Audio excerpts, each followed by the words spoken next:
بسم الله الرحمن الرحیم. السلام علیکم. میشتو ته پاته دو چې محرم میاشت روانه دو. خدای دې په خیر او په عافیت سره تیري او دغه 9-10 محرم یا تیر شل نن 10 محرم ده. مو په ذهن شي یوه خبره روغله چې هغه مو سوچ په وکړو چې خپلې کتین کې سره یې شیر کړو. کیدای شي زه په خپل سوچ لیش کې غلط وم، به مې خلک تصحیح وکړو، خلک مې صحیح کړو او که صحیح وو څه نه څه که صحیح وو به هغه مو میسج کم از کم خلک ته ورسېږي.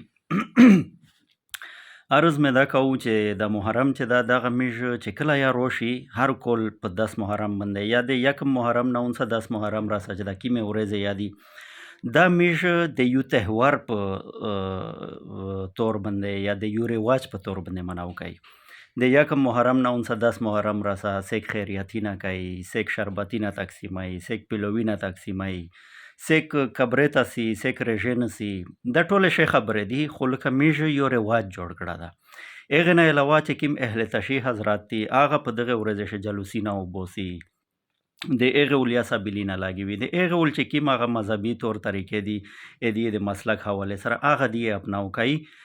او دغه محرم چې دا زه په افسوس سره دا خبره کوم چې که اهل تشیع دي او که سنیون دي دا یې د یو رواج په طور باندې مناو کوي. د محرم چې کوم بیسیک کانسپټ ته دا نه ده چې زه دا په دا ورځ باندې خلکو ته شربت تقسیم کړم یا دا په ګبرې باندې زه ایبته یې کړم یا د خجیرې لاش ته پکښې ږدم یا د پیلوینه تقسیم کړم. دغه چلو زه په هغه خبرې شنس چې کوم متنازع خبرې دي هغه زه چړل نه غواړم. به هر حال زه عرض دا کول غواړم چې د محرم میاشت دا سبق روکوي چې ظالم چې هر څومره طاقتور وي او هر څومره دی په لشکر ښه زیات وي او پاور وي ورسره او ګاډیون وي ورسره او لشکر وي ورسره او باډي ګارډ وي ورسره او چې هر څومره دی په طاقت شوي ته وې د خلاف اواز چګوي، د خپل واس توفیق مطابق وي د خلاف ته اواز چګوي او که بچیرې ته اواز نشه چګوي بس به ته د ظلم مطلب د خپل شکار کېږي او د ظلم مطابق ته زندگی تیروي. میژ که وګوري دغه محرم په میاشت چې کوم سلوک د آل محمد صلی الله علیه و آله وسلم سره وشو، د حضرت امام حسین رضی الله تعالی عنہ سره وشو، په هغه ټیم کې که ظالم طاقتور وو بیا مظلوم چې و هغه غیرتي وو. هغه د ظالم یوه خبره ونه منله او چاوی چې د ظالم ظلم یې تسلیم نه کړ، خپل چې کوم اصولي موقف و هغه په هغه باندې تام وساتل شو.